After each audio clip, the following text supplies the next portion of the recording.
The very first thing you have to do with every employee is build trust. And as any individual, is that trust is built over time.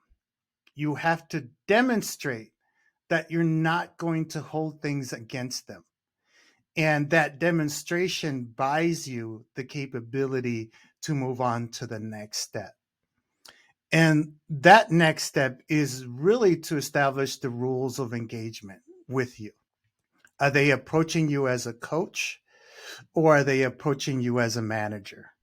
And those are two different things. And you have to be able to switch and talk to that person in that way. Naturally, that happens when you empower an employee. So, one of the first things you ought to do is start empowering people by giving them direction and not a directive. And finally, mean what you say. So, an example of that, you still have to hold them accountable as a manager, right? So, you need to establish that as well, that you have to be consistent in the way that you follow through as a manager and as a coach. And the reason why I separate that from really like that trust factor is they ought to trust you no matter what, right? As a human being, they need to trust you. And that is a different trust than a manager function.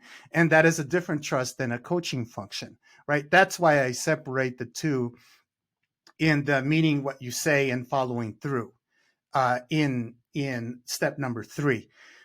You have to be consistent in the way that you conduct yourself as a manager. The burden that you have as a manager is that you are there for the people and you are there to also make the business better. And there ought to be a slight friction between that too. And you have to get comfortable with that friction. The risk that managers run into a lot of the times is these HR moments. That is the number one watch out that I would have for you, right? As a manager, it is very easy to watch out for that. As a coach, it becomes a little bit more difficult because as a coach, you're also their confidant. And, and a policy is a policy, and you cannot get caught up in that. And that is the advice that I would have for a manager.